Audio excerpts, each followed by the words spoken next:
We don't know what lies ahead. But we only would be working with the feeling that we must get there. In project like this, many would have given up. But the project manager that is rugged would ensure that he sees the project through. Okay. Then when we have a blend of all these, we have what is called the hybrid. There are times, some phases, sections in the project that may be adaptive. It comes and we learn it in time. And they slap us, we know how to dodge it. Until we see the slap coming, we may not be able to know where to put our head and dodge it. And other areas may be incremental. Some parts may be predictive. And when you have a project like this, it's an hybrid kind of developmental life cycle. And it is up to you as a project manager to identify the one that is best fitted for the project in hand. And that is what we call tailoring. You're looking at the context of the project and you want to tweak certain things in the project to suit the results that you desire. Because no two projects are the same. In the world, no two projects. In as much as you are being contracted maybe to lead a business research of a pharmaceutical product today, does not mean that when you're contracted tomorrow to do that same thing, the scope will be the same. The terrain may be different. The timing also may be different. The people on the project may be different. The buyers at the time may be different. So the projects could be different. And we have the project phases, like I've been talking about. When we have logical related activities put together, logical related activities that culminate in the completion of one or more deliverables, we can say this is a phase. Because we would be carrying out similar activities to create a single deliverable. Deliverables are result. Then we have the phase gate. Phase gate is very important. When you have speculated and know that you have 5 to 6, 7 phases of your project, at the end of one phase, you may want to turn and look at what you have done. Have we been doing the right thing? If we have been doing the right thing, let's keep up with it. What did we not do well? Let's see how we can correct that area in the next phase. So it's often a go, no go decision on whether to continue. So you are carrying out your reviews. So you do this at the end of the phase. So we have the project management processes, like I told you about, and these project management processes can come in like the project life cycle. And they are managed by executing lots and lots of activities. And these activities are known as the project management processes. Yeah. And every process in any project, they are logically related. They are linked. How are they linked? They are linked because of the unique outputs they would be creating. And certain times they contain overlap. And do I now explain overlap? Logically related activities I want somebody to give me a typical project, any project in any industry, so I can explain what an overlap is. So we want to go.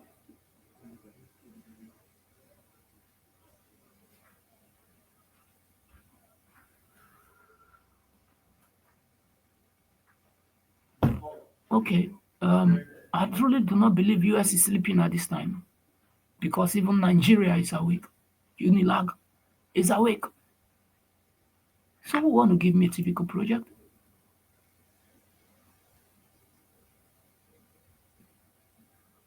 All right, I'm going to come up with one. Okay, highway construction. Wow, this is unique.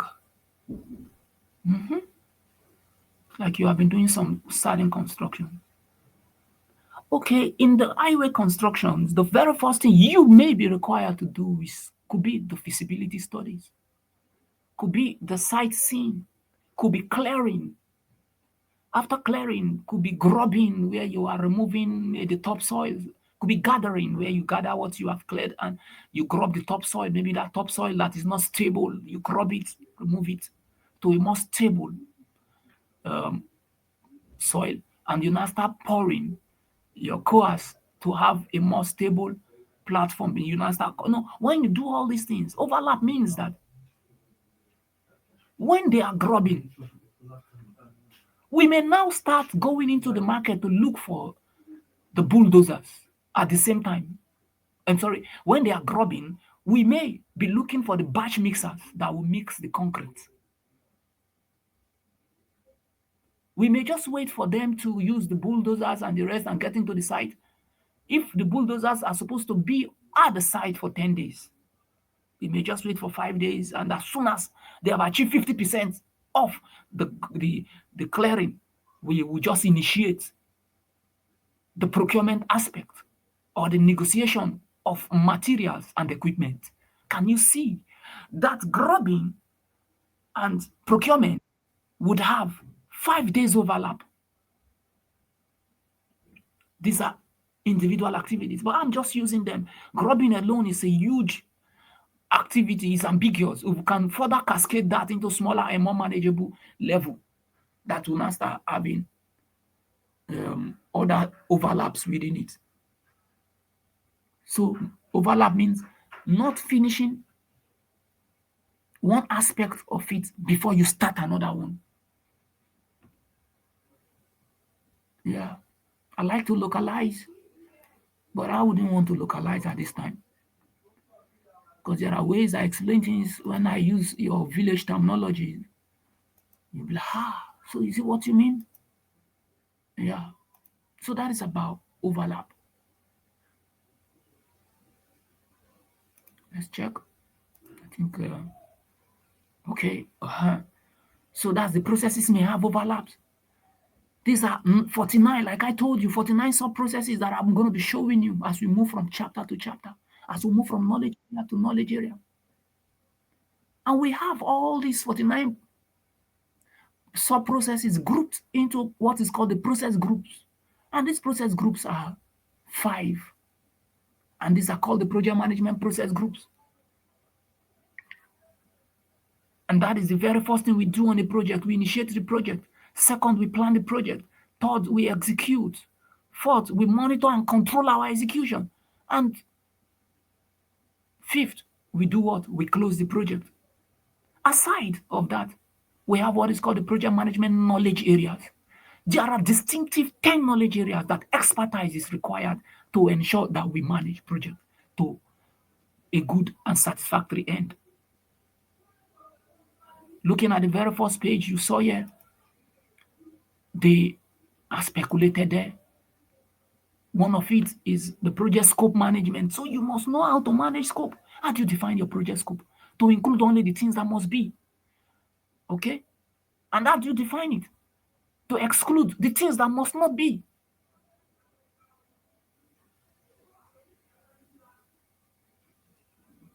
Yeah. So what we do to get things done, I'll talk about the project knowledge areas. I just gave you scope management. We have them many. We have project quality management, and that is what we want to learn. These 10 knowledge areas and the 49. Now I'm just introducing terms, project management terminology, so you can be conversant with them. Now every project collects requirements. You interface with those sponsors, those who had intentions to embark on a project. You analyze their demands. Collecting their requirement is like you interviewing them, knowing what do you feel, what do you want me to do for you, what do you want this project to achieve. And as they say it, you write it down, and that is what is called the collection of requirement. And then when you have all these requirements, you must analyze them to ensure that they are healthy enough to be invested into. So you do that, you transform that to good knowledge, you transform that to information, and you distribute lots of this data and information to members of the team. So we do what is called extraction, collection of work performance data, the data that are needed for us to work.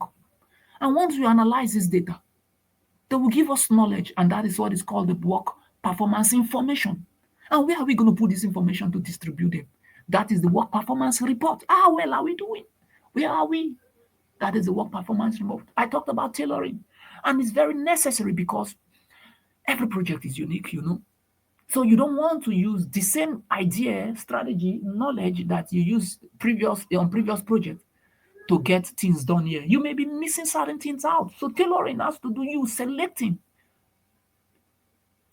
the most appropriate project management process. You selecting the right input, and you're putting in your basket the right tools and using the right techniques to create the outputs. So that is what is called tailoring. Yeah. Whereas we have the project management business document. And this time around, you must know the business aspect of all your project, which is very important. That's why everything you do must reflect the intent specified in the business document. It may be a consortium that the investors could have had. You may want to see the individual interest and understand what you should be doing to realize that.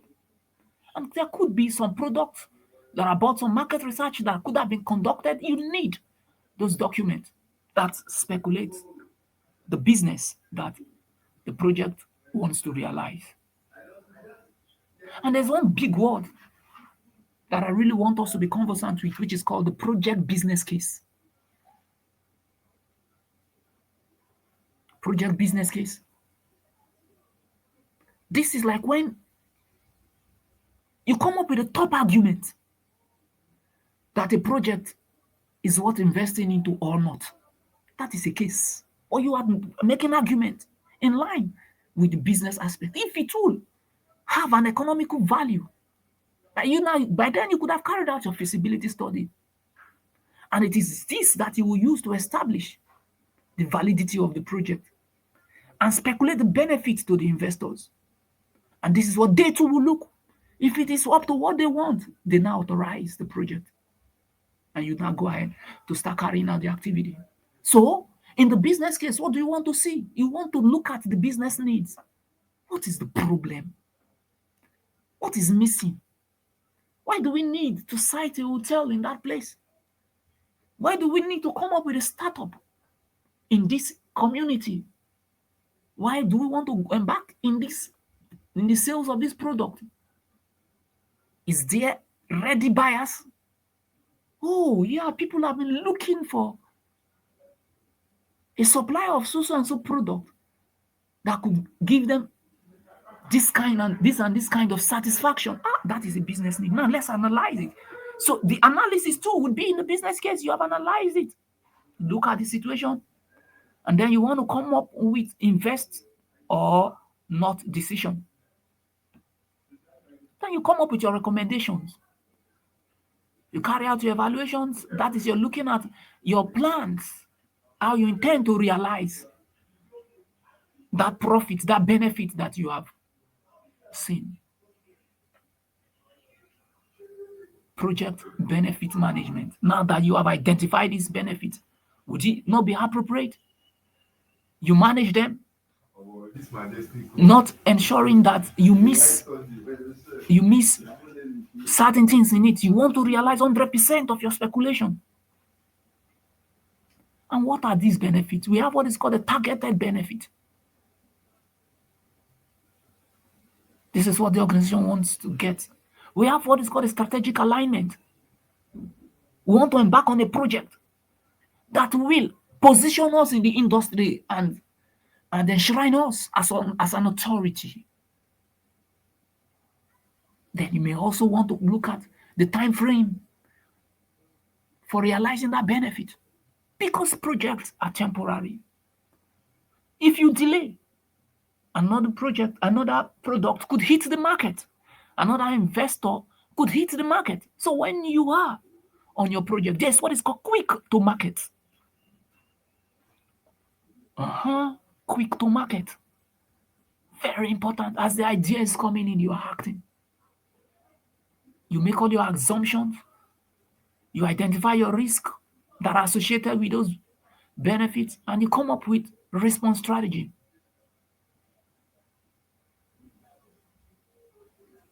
So you must ensure that all these knowledges are cascaded in the business case. There's a document called the project charter. There's a document called the project management plan. And this project charter is the document that the owners of the project will use in authorizing you to start embarking on spending project funds. In the project charter, we have these preliminary surveys, everything about the project in just 1 to 3 pages, telling us that the project will cost $50 million. That is a tentative budget. The project will cost, at that time, we have a rough order estimate. And rough order estimate may be plus 25% accurate or minus 50% or minus 75% accurate. But now we have not started planning. We identify the risk also. We put it on the project charter. We identify the buyers. We put it on the project charter. We identify the time frame that we can realize our project. We put it on the project charter. And this is what they are signing. The investors will sign. That is, the sponsors will sign and we too will sign. And when we sign, we now take this project charter as our baby. That is the document we need to now start gathering the team. We start carrying out some recruitment of the planners. Now we sit down and come up with how we would do the individual aspect of the project. That is the project management plan. That is how it works. So let's take a look at our project. Let's take a look at our project environment works. What is project environment? In which project operates? The environment in which project operates.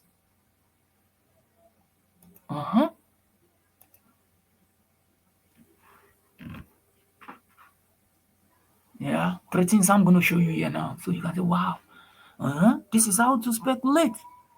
The environment, yeah. Every project exists and operates in an environment. And this environment must be an environment that can, or they operate in an environment that can influence their successes. And some of this influence may be positive, that is favorable, or maybe unfavorable environment. So we must identify that environment. So the first one is to look at, among the 3 things, I want us to talk about first 2 things. What is called the enterprise environmental factors. Enterprise environmental factors. Oh, that is the business domain, the business territory. What are the factors that are influencing certain things? That's why we call it enterprise environmental factors, EEF. Another one is the organizational process asset,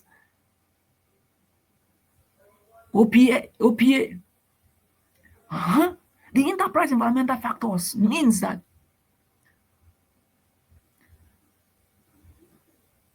what are those key activities that can influence what we do in this kind of business domain? The enterprise environmental factor of a pharmaceutical problem, for a pharmaceutical project, may be different from a railway construction project. And sometimes this enterprise environmental factor may be internal rather, or external. That is to the organization. And what are they? When we say internal, we are talking about the organizational culture. We are talking about the organizational structure. We are talking about the organizational governance and the geographic distribution of facilities and resources. What are the infrastructure in that business domain? What are the softwares that are readily available for people to get business done? There are some territories that you go in and start carrying out project. Materials may not be readily available. You see, they have not developed that area so much. And when you hear that we are trying to grow the industry, what are they doing? They are trying to ensure that materials needed to get things done swiftly are being discovered and put into place. So, organizational culture is very important. The structure, the governance also. That is how decisions are made. So this is internal. Let's take a look at the external aspect. The marketplace condition. There are some markets. You can't just get in there to buy products. You must line behind another buyer because of monopoly that could have been in that market. There could be one seller alone. There could be a group of sellers that could have organized themselves. So this would make business easy or difficult. And there are social or cultural influences and issues. You are taking businesses to India, to the Middle East. There's a way they would want you to achieve, to carry out certain things. You may work on certain days and maybe retrig your calendar to have holidays on certain days. So these are social and cultural influences and issues. Then legal restrictions. The government may not even let you do business in that area in a way that you would be the one doing everything. Maybe some local content laws are in place that when you come into that territory, you must buy from a local supplier. Can you see? So we have the commercial database.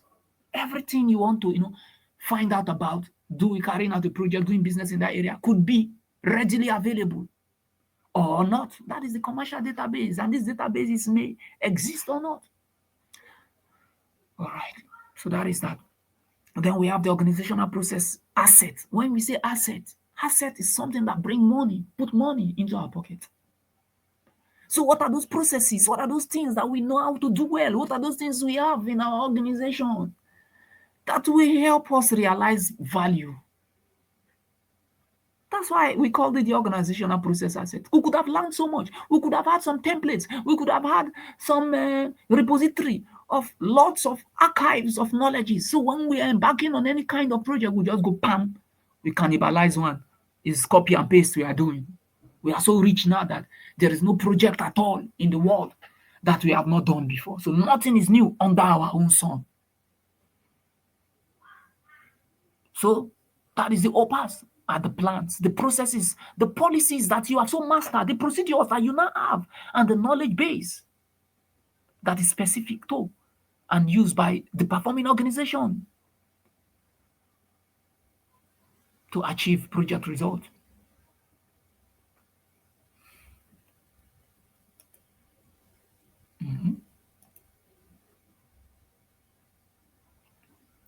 So I think this is pretty clear.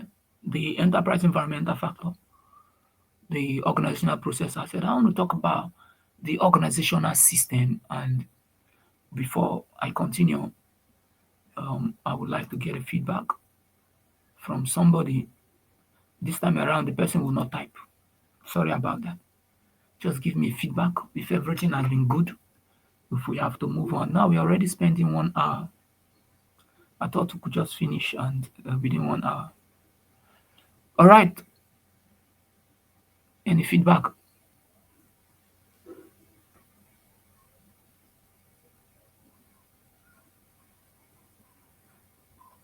Okay, go Yes, ahead. everything has been good. What did you say? I say everything has been good. We Are are you learning listening loud anything? and clear. Yes, we are learning and we are following up. Okay. All right, that's good. Let's move on.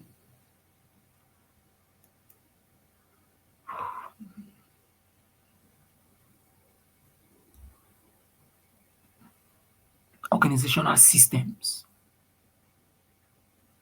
Here I said for projects to operate effectively and efficiently within the constraints imposed by the organization through their structure and governance framework, it is necessary for the project manager to understand where responsibility, accountability, and authority reside within the organization.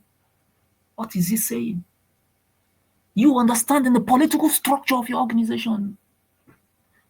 You understanding who has the power to authorize certain things. You don't want to be gaining rapport with somebody that will not approve budget. So you must understand how the system works. That is the organizational system. And these factors that you must understand are one, the management element, the governance framework, and the organizational structure type. So you will know your accountability, you will know your responsibility. So you will not be struggling to get value.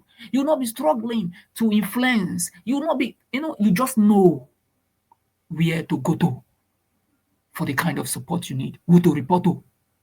So the organizational system speculates these three things. And when we say management element, these are collective components that when put together can produce results that are not obtainable by the individual components alone. There are certain things we must do. When we do all of them together, we can ensure results. And this component must be identifiable elements within the project. Identifiable elements within the project. I think you have to give. Okay, sorry, I apologize. We are back. There are some calls you just have to attend to, some family calls, and you cannot just ignore them. So that's what happened. Sorry about that. So these are the three things in the organizational system that must be understood. These individual components, when we put together, can give us results. And the governance framework. When we say governance framework, we are making reference to organizational structure or the arrangement at all level of an organization. At all level. And this would integrate the people and the kind of roles they have, the structures and the policies that are put in place. Those policies that can give direction. Those policies that can help us save costs. Those policies that can help us do the right things. Those policies that can help us ensure quality.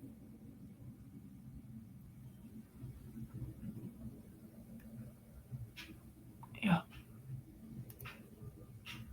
Today is I think today is slow. So that is that. So the project framework influences how the objective of the organization are set and achieved. Now, this could be group of people. Remember, they are on top of the project. It could be, if not them, their policies, if not them, their structures. And this would have the reporting systems. Our risk is monitored and assessed. And our performances are optimized. When we say performances are optimized, how we will do things that will increasingly add value to us. That is continuous improvement. Doing one thing and getting more than one result. That is governance framework.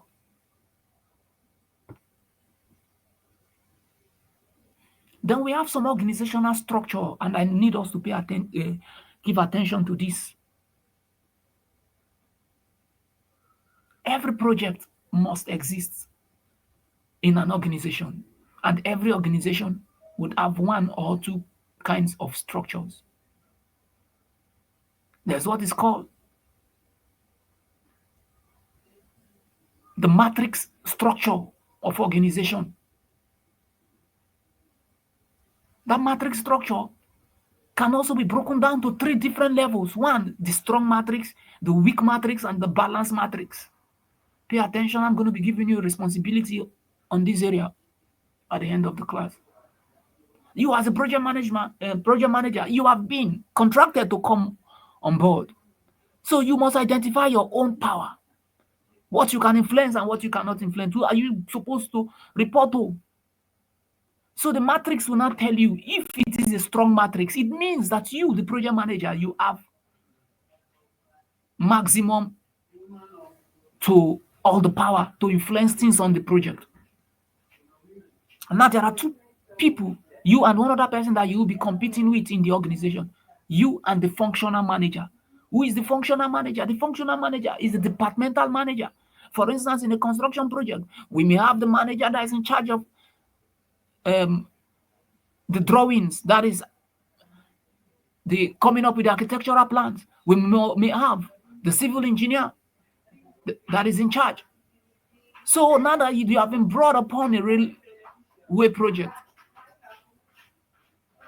what is your power? Can you influence the functional managers? Or is it that anything they tell you is what you must do? You go to them to approve certain things. If what you tell them is what they must do, you can even ask them to give you one of their staffs to come and be on your project, and they better not murmur because you are in charge. That is a strong matrix. But in a place where you must meet them for everything, that is a weak matrix. There is a balance matrix. That is a 50-50 power, where you and the functional managers will sit down and make all your decisions together. That's about these three kinds of matrix. But we have what is called the project oriented. That's the project oriented organizational structure. In a project oriented organizational structure, you don't even have any functional manager that will come and even take 2% of your power. You are in charge. You are in charge. Then when we say organic or simple, we mean that organizational structure, we do not have any style we are using. We are just looking at how we can get results, and we are moving forward. So, but when it becomes a functional organization, that negates the project-oriented organizational matrix. Functional organization means that if it is an electrical installation project, if it is a business investment project, if it is a business development project, the business development manager is in charge, completely in charge. Even the project manager reports to him. Now, the project manager, at this point that the project manager reports to him, do you think the project manager should be called the project manager? No. The project manager will be called the project coordinator. That's now you're not here. They were, project coordinator. It means that there's somebody that can give him backhand if he misbehaves. There's somebody that can give him front hand if he misbehaves. And there's somebody that can reward him for doing the right thing. That is a functional organization. Wow, that's beautiful. So then we have the multi-divisional with application for each division with little centralization. Now, every area would adopt different ways. Yeah.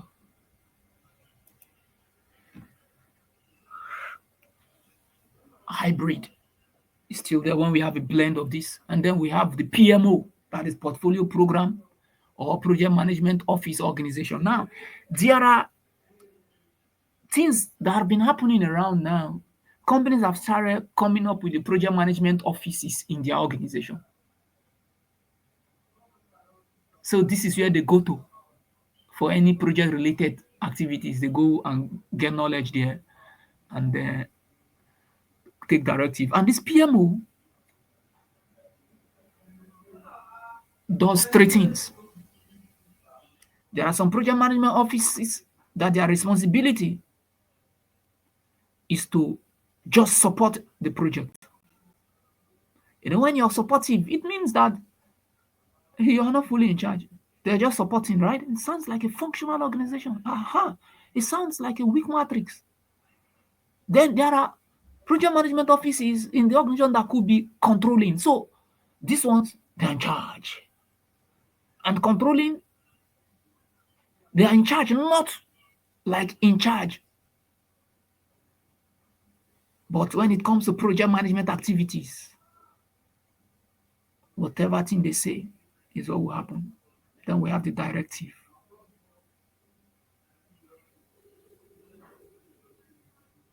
This does not need explanation.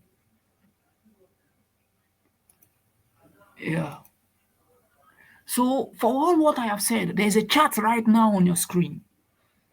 I'm going to send us the material in the group. You see the material, you can understand. Now, when you see this chart, I don't know if anybody can see my cursor. Can see my cursor? Let me know.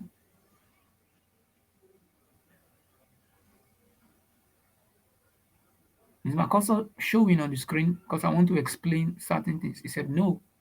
Ah, how do I make this cursor show now? Well, let's not use that as trouble. Let's continue. Take a look at this. The chart, you will see that coming from the left-hand column, the very first thing on top is the organizational structure.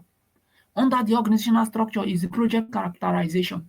Now, the project characterization want to say who is in charge. Then when you look at it, the very first line has functional. We have the matrix, and under the matrix, we have the three kinds of matrix: weak matrix, balanced matrix, and strong matrix. Then we have the projectiles. So like I said, in a projectized organization, the project manager, I'm at the right-hand column now, the far end right-hand column. In a projectized organization, you will see that the project manager's power is high to almost total. That is, authority is high to almost total. When it comes to how resources are allocated, it's still high in a projectized organization, high to almost total. When it comes to who manages the project budget, the project manager, is still high. He's the one that the project manager's role is full time. It's not part time. That's not like an expediter. That's not like a project coordinator. Then the project management administrative staff is a full timer. So when you go down, when you get to strong matrix, you see that his power is moderate to high. When you move to balanced matrix, his power is low to moderate. This chart is very important, and some of the responsibilities that I'm going to be given to us today will come from this area. And this brings us to chapter 3. And I really wanted us to do chapter 3 today, but we can stop here now, okay? We could have covered chapter 3 because that's what I speculate for today.